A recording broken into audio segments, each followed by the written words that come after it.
você pode estar muito próximo à aprovação, mais do que você imagina. Veja um detalhe. Meu nome é Raquel, sejam bem-vindos ao canal de Escrever Bem Também. Eu sou professora há mais de 20 anos e hoje eu vou ensinar a vocês, na verdade, eu vou mostrar a vocês o que fez o meu aluno conseguir 92,5, ou seja, ele praticamente gabaritou essa prova, ele quase gabaritou essa prova. E eu quero mostrar para vocês, por meio de um conhecimento bem prático, eu vou mostrar de forma prática, de forma rápida, como conquistar uma redação valorosa que te leve à aprovação. Antes disso, eu quero te dizer que estou aqui porque Deus me enviou para ajudar vocês. Então, para que esse conteúdo chegue em mais pessoas, eu peço que vocês se inscrevam aqui no canal, curta esse vídeo, compartilhe, para que mais pessoas sejam abençoadas, porque é possível, sim, modificar o plano da sua vida, é possível, sim, chegar a patamares superiores. Então, bora lá! Vamos com a parte prática. Deixa eu te explicar e rebater aqui 3 mitos que são obstáculos para que você consiga a sua aprovação. Por que eles são obstáculos? Porque quando a gente fala de mito, a gente fala de informações que, em geral, são genéricas, superficiais e invalidadas. Então, esses 3 mitos, eles podem, sim, te levar a um caminho de insucesso. Por quê? Porque quando a gente observa o perfil dos aprovados, você também tem como lastro desse caminho uma mentalidade sendo forjada. Então, qual é a mentalidade dos aprovados? A mentalidade dos aprovados é a mentalidade de estudante ativo, que é diferente do que a gente vê na educação básica, de um estudante passivo. O que é um estudante passivo? É aquela pessoa que se entende como protagonista da sua vida. E ela vai em busca ao conhecimento. Ela entende a importância do conhecimento. Sendo assim, eu vou te falar agora 3 falácias, 3 mitos que não podem estar introjetados na sua mente. O primeiro mito é considerar a prova de redação como algo banal, como apenas uma etapa sem importância. A prova discursiva, como o próprio nome está lá expresso no edital, é uma avaliação classificatória. Ela tem uma pontuação expressiva e ela vai ranquear a lista. Como assim, Raquel? Vou te explicar. É só você pensar num funil. Então, a prova objetiva, ela é onde você percebe o maior número de candidatos sendo aprovados. Por que isso? Primeiramente, pela qualificação de todos eles, eu admiro cada um deles pelo seu processo, então, parabéns. Então, pelo esse empenho de ter estudado, por essa concentração, essa capacidade de se autogerenciar. Então, tudo isso ajuda nessa parte e o conteúdo, obviamente, elencado lá no edital. Então, muito bem. Só que até aqui, você fez o que a educação básica te ensinou, que é absorver um conteúdo e, de forma passiva, entregar esse conteúdo, ou seja, aferir essa informação, se está ok, se está adequada e tudo mais. Você tem as alternativas, as opções que te ajudam ali naquele processo de seleção. Já a prova discursiva, ela, dentro desse entorno de funil, ela já vai ranquear e organizar esta lista. Ou seja, é aqui na prova discursiva que você vai separar quem está preparado e de quem apenas se preocupou com uma parte do certame. Por quê? Porque a prova discursiva, ela já precisa desse estudante ativo para produzir um texto de acordo com a proposta enunciativa, de acordo com a demanda requerida da banca. Então, aqui você precisa organizar uma série de conhecimentos, é uma mobilização intensa de conhecimentos técnicos, linguísticos, de repertório, para que você consiga agora sim, de forma mais prática, de forma autoral, imprimir a sua visão de mundo, obviamente, com os aspectos técnicos que nós ensinamos a vocês. Então, é na prova discursiva que você percebe uma modificação do cenário do certame. Aqui, muitos serão classificados, mas a grande maioria não será. A grande maioria não será. E por que eu estou falando isso? Estou falando isso porque a questão da escrita é uma problemática dentro da educação básica. Os estudantes não aprenderam a escrever corretamente, não aprenderam as estratégias, e aí, na hora de se deparar com uma prova que tem esse contorno de disputa, de ascensão profissional e de qualificação daquilo que você consegue mobilizar de conhecimentos linguísticos, o estudante não consegue. Então, o primeiro mito que eu queria desbancar aqui é tributar menor valor para a prova discursiva. Encarem a prova discursiva como uma etapa valiosa do certame. Uma etapa valiosa. Então, estude a prova objetiva, mas não deixem de ver a prova discursiva. Vamos lá para o segundo mito. O segundo mito, gente, ele é muito comum. Por quê? Porque as pessoas acham que escrever bonito é sinal de escrever bem. Então, o que acontece no segundo mito? No segundo mito, há uma preocupação maior com a estética do texto. E, em segundo plano, e quase não aparece, fica a esfera mais importante, que é a esfera do conteúdo. Gente, eu peço para vocês prestarem atenção nisso, que esse detalhe é muito importante. Tem muitos alunos que copiam trechos de redações modelares, redações que você verificou que teve um apuro ali discursivo para poder replicar. Só que a banca não deseja verificar isso. A banca, ela deseja ver o que você consegue de manejar, o que você consegue manejar de instrumentos linguísticos ali para a prova. Então, a banca não quer ver um show estético. A banca deseja ver um candidato comprometido, um candidato que mobiliza conhecimentos adquiridos para a educação básica. O nível da categorização é ensino médio. Então, ensino médio, eles colocam aí numa formação geral, aquele básico, mínimo de conhecimentos adquiridos para a articulação do exercício da cidadania. Não, escrever bonito não é sinal de escrever bem. Copiar trechos não vai te levar à aprovação. O que vai te levar à aprovação é você entender as estratégias, entender o que precisa ser colocado em cada parágrafo e aí sim organizar o seu raciocínio e fazer uma redação de qualidade. Vocês vão aprender aqui hoje. Então, o terceiro mito, gente, é não treinar. É o que eu vejo de muitas pessoas. É como se você estivesse se preparando para uma maratona e aí você fica em casa, comendo de qualquer jeito, não fazendo atividade física, ou seja, você não vai conseguir ter fôlego para percorrer toda a linha ali destinada ao caminho para chegar à aprovação. Então, como a gente faz essa aferição do que está sendo bem feito, do que não está sendo? É pelo treino. É por isso que eu tenho turmas de mentoria, agora eu estou com uma turma aberta para a Guarda Civil Metropolitana, vou abrir uma próxima para a Polícia Militar, que esse concurso promete, esse concurso maravilhoso da Polícia Militar. Eu já tive vários alunos aprovados na Polícia Militar, eu tenho muito carinho por essa categoria e por todas as demais, segurança pública, eu gosto muito dessa parte. E você precisa de uma mentoria, você precisa de um plano de correção, você precisa de ajuda, e não é um chat GPT. O chat GPT não te ajuda nesse sentido, porque o chat GPT, ele ainda apresenta alguns erros na hora de direcionar. Ele apresenta erros substanciais, que apenas um olhar técnico de especialista pode te enquadrar, pode realmente te orientar acerca do que você está escrevendo.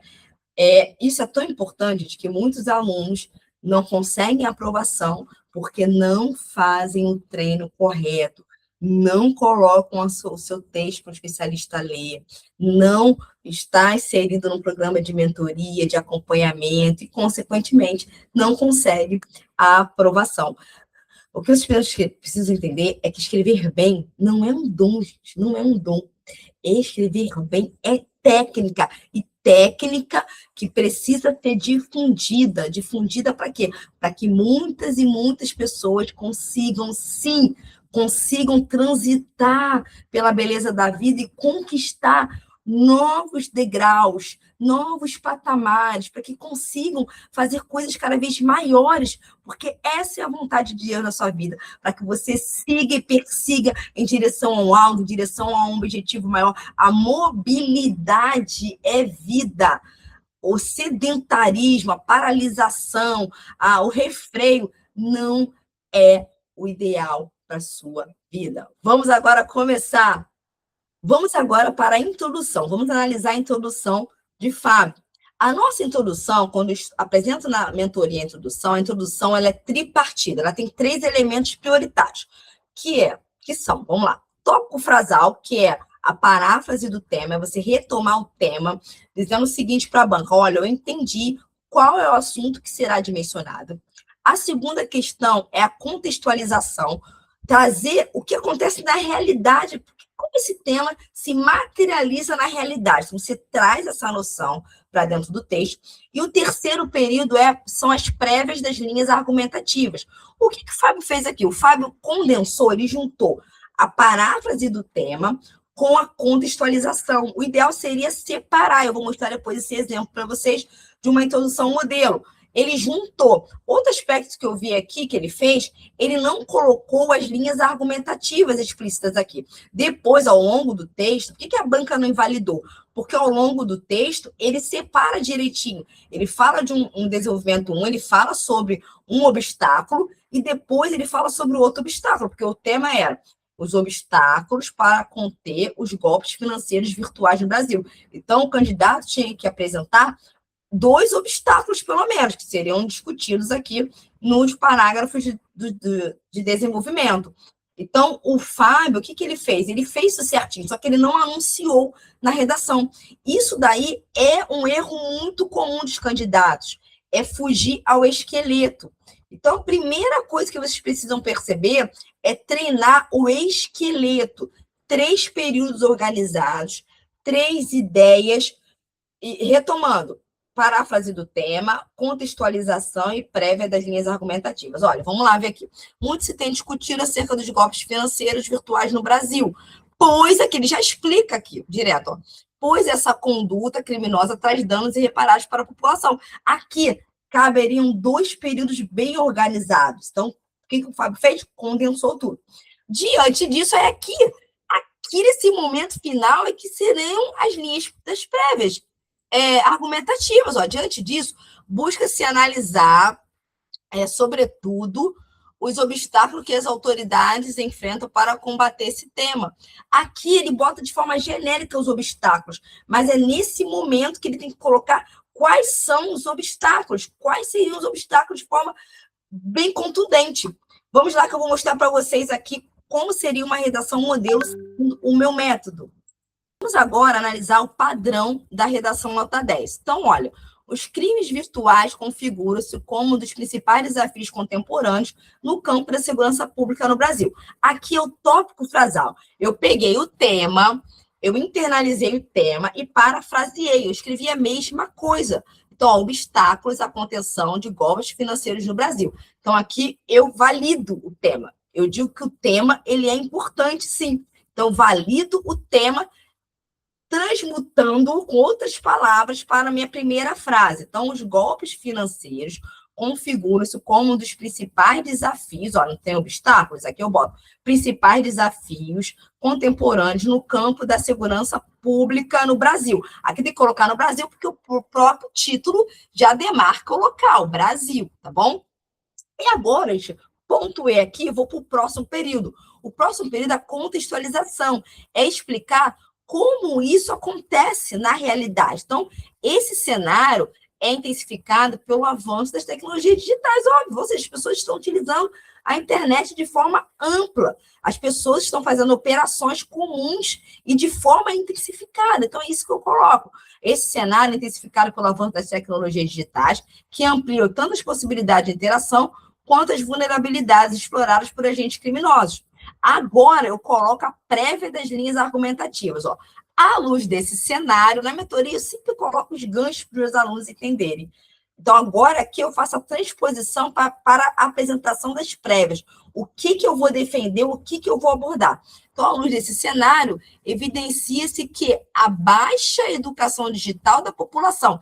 Tese 1, eu vou defender que um dos obstáculos é a baixa educação digital, ou seja, as pessoas elas não se atentam que existe uma responsabilidade, eles precisam ter cuidado em relação ao manejo das informações. Então, olha, a baixa educação digital da população constitui um obstáculo à contenção dos crimes financeiros virtuais, assim como a fragilidade do aparato legal que favorece sua continuidade, ou seja, a fragilidade da lei também é um obstáculo, um potencializador para o impedimento da contenção dos golpes financeiros. Vamos agora analisar o desenvolvimento de Fábio também e depois colocar de forma paralela a versão reformulada. Vamos começar a análise do desenvolvimento 1 de Fábio.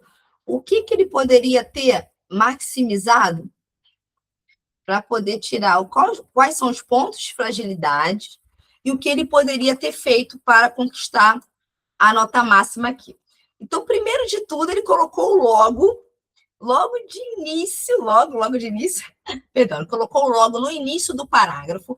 Aqui, o logo ele tem um contorno, ele dialoga muito bem com os aspectos conclusivos.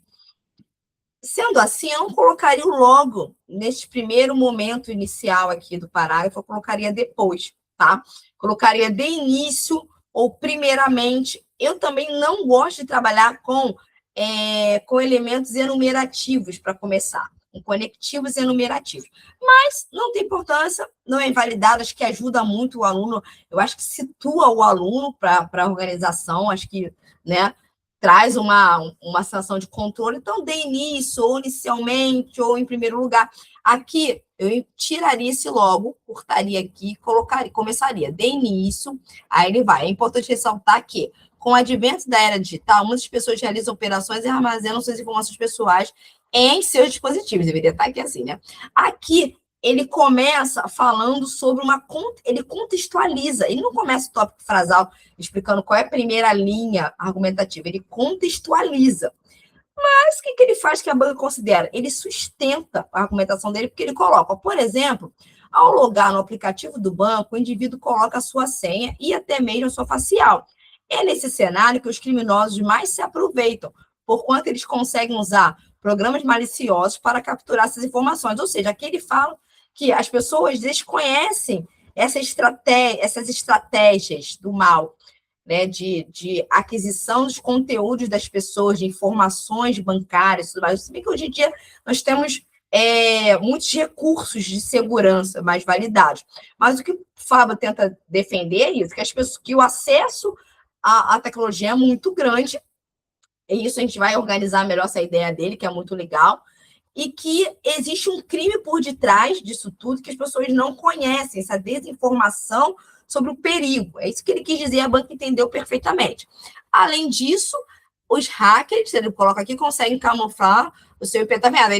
Ele continua sustentando isso. Aí, no final, ele fala, por esses fatores, o obstáculo para conter essa atuação criminosa é extremamente difícil. Existe uma desinformação e existe um processo criminoso por trás disso tudo, e as pessoas não conhecem. Agora, vamos ver como ficaria isso mais organizado. Então, vamos ver como ficaria o parágrafo reformulado do Fábio. É óbvio que, gente, eu estou falando aqui de forma técnica, mas a banca considera o aspecto emocional, considera a intenção do candidato, e ela infere também, ela interpreta o que o candidato ele quis avançar. Então, o Fábio, ele explicou com muita propriedade, deu muitos elementos acerca do que estava acontecendo. Então, ok, ele conseguiu ter uma nota favorável. Mas vamos organizar ainda mais o texto. Olha como é que ficaria. O tópico frasal, eu trago agora, de forma parafraseada, a linha argumentativa 1. Então, a primeira frase é validar, é trazer a linha argumentativa 1 para falar, olha, para a banca é o seguinte, eu vou falar desse subtema agora, ou seja, eu vou falar sobre um obstáculo. Em primeiro plano, a insuficiente educação digital da população, já falei isso lá na introdução, que eu ia falar sobre isso, manifesta-se como um dos principais, calma que eu comi aqui, tá? Que é como aqui, gente, como um dos principais obstáculos à contenção dos golpes financeiros virtuais no Brasil. Ponto. Aí aqui, a gente tem um gancho de transição dos períodos.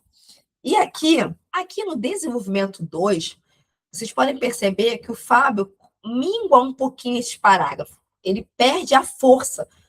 Isso acontece com muitos alunos que vão dar muita força no desenvolvimento 1 e não seguem um mapa. E quando a gente não segue um mapa, a gente tende a perder elementos informacionais substanciais. Ele já fazia isso nos treinos, eu sempre vou ficar, Fábio, tem que dar a mesma atenção. A gente precisa seguir o princípio da proporcionalidade entre os parágrafos. E para seguir esse princípio, você precisa ter uma cadência sempre discursiva que tenha a mesma forma. Então, qual é a forma do desenvolvimento 2? Tem que aprender a passar 3 períodos, que é como o nosso esqueleto. Mas vamos ver o que ele fez aqui. Aqui ele empregou brilhantemente o AD+, o elemento coesivo de transposição, para o desenvolvimento 2, muito bom. Aqui ele coloca, por que esse AD+, é importante? Porque ele coloca que ele deixa claro para a banca que ele vai apresentar mais um obstáculo. Não são os obstáculos, o aluno não precisa colocar os obstáculos, aqui ele vai colocar mais outro obstáculo. Então, muito bem feito, AD+, muito bom. E aqui ele começa a organizar o parágrafo dele. Ele fala, os criminosos se beneficiam com a fragilidade da lei. Aqui ele vai começar a falar sobre isso. Aqui ele vai falar sobre a fragilidade da lei. Então, como ele entende muito bem do esqueleto, ele já coloca esse tópico e ele vai sustentar. A questão principal do desenvolvimento 2, e ele perdeu muito ponto aqui, com certeza, foi que ele não desdobra esse argumento. Ele resume. Ele estava cansado, com certeza não desdobra. Então, ademais, os criminosos se beneficiam com a fragilidade da lei, pois eles sabem que não ficarão presos por muito tempo. Aqui também tem uma correção de tempo verbal. Aqui, no caso, é ficarão. A nível de futuro é a OTIL, não é a AM. A AM é passado, a OTIL futuro. E aqui há uma fragilidade muito grande nessa proposição. Aqui a banca entende o eixo, a fragilidade das leis, mas ainda assim ele poderia melhorar mais de acordo com o esqueleto. Aí ele finaliza. Por essa razão, os autores desses crimes voltam a repeti-los, criando um colapso na segurança pública. Muito bom. Aqui ele diz que a consequência social é que há uma continuidade do crime e um colapso, ou seja, a segurança pública não consegue dar conta. Muito bem, mas precisa de alguns detalhezinhos para maximizar esse parágrafo. Bora lá que eu vou explicar para vocês como fica de acordo com o esqueleto do escrever bem também. De acordo com o nosso esqueleto, vou aproveitar a ideia do meu aluno e vou organizar. De acordo com o nosso esqueleto, nós sempre trabalhando, vou repetir aqui para ficar didaticamente introjetado na mente de vocês. Eu sempre trabalho com 3 períodos dentro do parágrafo. Então, o mapa é esse, são 3 períodos dentro do parágrafo. Então, quais são os períodos? O primeiro, tópico frasal. E agora, o que a gente vai fazer? A gente vai retomar a linha argumentativa 2, que também estava lá na introdução, né, na versão reformulada. E agora eu vou parafraseá-la e vou trazê-la para cá. Então, olha só. Ademais, aproveitei esse elemento coesivo maravilhoso, que indica mais um item, né? Mais uma questão que será discutida. A fragilidade do aparato jurídico penal brasileiro configura-se como um obstáculo referente à contenção dos crimes financeiros virtuais. Ou seja, eu falo que a fragilidade da lei é um outro obstáculo. Aqui eu fiz uma paráfrase, eu repeti o meu argumento que eu vou sustentar, minha linha argumentativa. Agora eu vou começar com um gancho que vai explicar o motivo, a causa.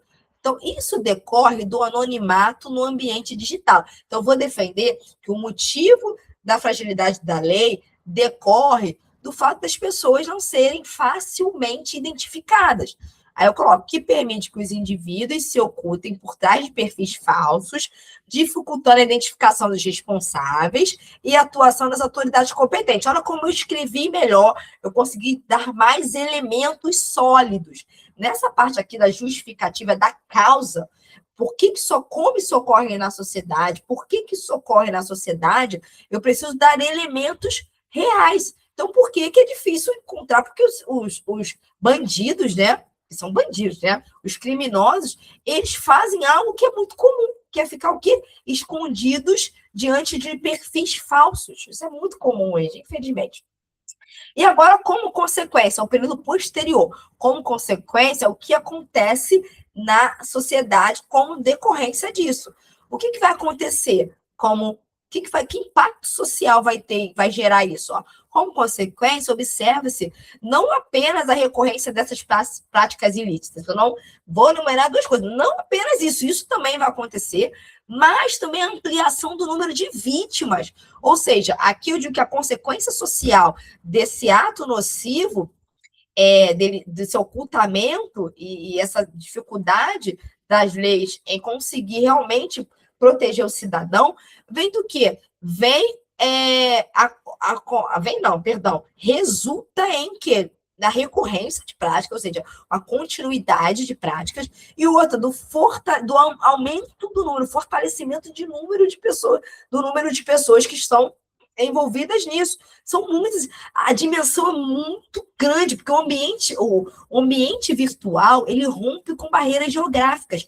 Então, é muita gente que pode ser impactada com isso, né? Então, achei muito legal trazer isso aqui para vocês. E aí eu finalizo, né?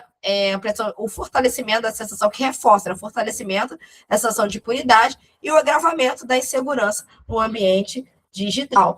Então, vamos agora para a conclusão. Quando o Fábio me mandou, eu falei para ele, Fábio, você foi muito bem, mas esses 2 parágrafos ficaram bem miudinhos, bem pequenos, e no primeiro plano, no primeiro olhar, eu falei, faltou aí algum elemento, algum período para encorpar.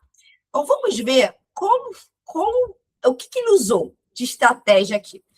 Ele utilizou um elemento final, coesivo final, muito bem utilizado, poderia ser portanto logo, mas ele botou diante do exposto. Eu acredito também que ele tenha tido uma margem de linhas grandes, então ele falou, cara, eu vou botar diante do exposto, que é um pouco maior, porque, olha, ele usou só 24 linhas. E aí ele continuou, fica evidente que faltou um que, ligando aqui, né? Que ele botou, fica evidente que faltou. Esse ato criminoso gera consequências irreversíveis para a sociedade. Muito bom, ele tentou trazer a ideia do tema, do que o tema gera como tópico frasal. E ele botou, visto que afeta o patrimônio e a intimidade das pessoas. Então, ele traz um aspecto nocivo e a gente vai organizar isso. Portanto, ele finaliza, o Estado, aqui foi bem legal, faltou só P maiúsculo nesse portanto, e o Estado ele coloca de forma brilhante, com letra maiúscula, que Estado, né, dentro dessa articulação de governo, de entidade governamental, é com E maiúsculo, muito bom, e precisa enrijecer as leis e criar mecanismos para coibir os programas maliciosos utilizados por esses hackers. Muito bom, ele deu uma proposta de introdução, só que faltou dividir melhor esse esqueleto. Vamos agora ver como vai ficar na forma de redação nota 10, maximizada, e no caso da conclusão aqui de Fábio. Vamos agora para um formato de conclusão que é sem a proposta de intervenção. Está dentro do padrão do certame da Guarda Civil Metropolitana. Então, vamos lá. Eu até modifiquei algumas coisas para ficar mais interessante. Então, botei, portanto, as fraudes financeiras virtuais configuram-se como um entrave significativo à estabilidade social no país. Então, já coloquei no país, que era o Brasil e tudo mais, né? É o nosso país.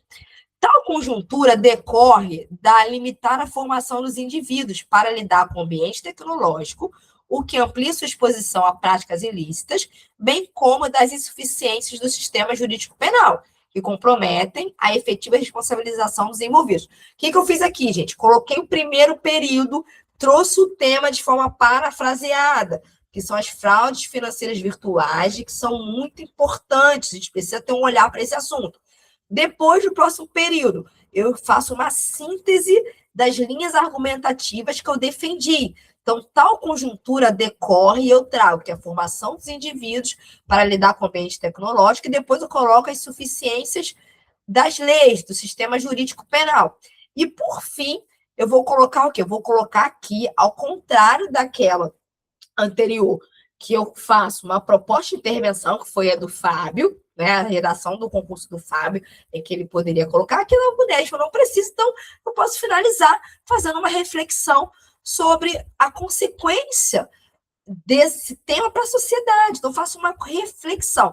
Nesse sentido, tem gente que bota assim, nesse sentido. Eu, em geral, para meus alunos, eu dou uma série de ganchos estruturais para cada período. Então, aqui tem nesse sentido, assim, dessa forma, enfim, mas, pode ser enfim também, não tem problema. Mais do que uma questão pontual, essa realidade evidencia a necessidade de uma sociedade capaz de compreender criticamente as dinâmicas contemporâneas, condição indispensável para o enfrentamento consistente dessas ocorrências. Ou seja, eu trabalho com essa reflexão, que é importante que a sociedade esteja cada vez mais articulada, entendendo mais sobre o aspecto tecnológico, usando a tecnologia com responsabilidade, com seriedade, com segurança. Olha como ficou bem organizada. A questão foi a organização do raciocínio. Eu vou fazer para vocês 2 tipos de blocos paragrafais conclusivos, um com a proposta de intervenção e outro sem a proposta de intervenção, para vocês terem como parâmetro para estudo posterior, tá? Então, vamos começar aqui reformulando. Primeiro de tudo, o que o Fábio não fez? Ele não organizou direito essa primeira frase, que é o tópico frasal, e esse tópico frasal conclusivo, ele vai agora redimensionar o quê? O tema. Então, agora nós vamos recapitular o tema. Por quê? Porque o bloco de conclusão, ele tem um aspecto revisional. Então, vamos lá, vamos trazer. Ó, diante do exposto, fica evidente que os golpes financeiros virtuais consolidam-se como um desafio relevante à segurança no Brasil. Ponto. Eu trouxe o tema, validei o tema, fiz uma síntese. Olha, realmente, esse tema, declaro que o tema tem validação. Temos que olhar para esse tema sim. Agora, o período posterior, faço uma síntese das linhas argumentativas, um resumo. Então, tal problemática tem raiz na insuficiente educação digital da população. Olha, revisitando as minhas linhas argumentativas. Então, isso acontece, é praticamente uma justificativa e trazendo as linhas argumentativas. Então, tal problemática tem raiz na insuficiente educação digital da população, que amplia a vulnerabilidade dos indivíduos, quanto nas fragilidades do aparato jurídico penal, ou seja, na fragilidade legal. Olha que eu já trabalhei com isso. Além de dificultar a responsabilização efetiva dos agentes envolvidos. E o período terminal? O período terminal é a proposta de intervenção. Eu falo o que pode ser feito, eu trago uma sugestão. Então, assim, torna-se imprescindível o fortalecimento das estratégias estatais por meio da ampliação da educação digital e do aprimoramento dos mecanismos legais, a fim de mitigar os entraves à contenção dessas práticas no país. Ou seja, eu dou uma sugestão do que eu posso fazer, o que pode ser feito. Eu posso fazer, não, né? Eu também, né, como cidadã, né?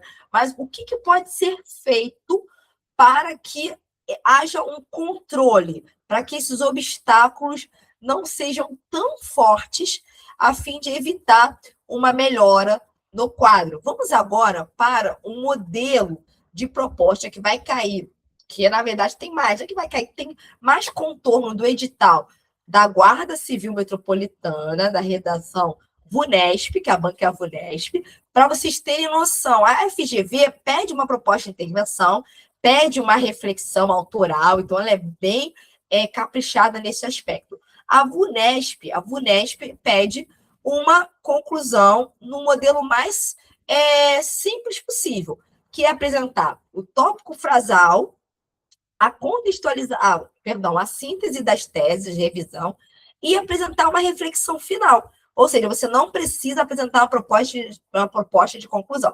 Vou te mostrar agora como se faz. Vamos agora para um formato de conclusão que é sem a proposta de intervenção. Está dentro do padrão do certame da Guarda Civil Metropolitana. Então, vamos lá. Eu até modifiquei algumas coisas para ficar mais interessante. Então, botei, portanto, as fraudes financeiras virtuais configuram-se como um entrave significativo à estabilidade social no país. Então, já coloquei no país, que era o Brasil e tudo mais, né? É o nosso país. Tal conjuntura decorre da limitar a formação dos indivíduos para lidar com o ambiente tecnológico, o que amplia sua exposição a práticas ilícitas, bem como das insuficiências do sistema jurídico penal, que comprometem a efetiva responsabilização dos envolvidos. O que eu fiz aqui, gente? Coloquei o primeiro período, trouxe o tema de forma parafraseada, que são as fraudes financeiras virtuais, que são muito importantes, a gente precisa ter um olhar para esse assunto.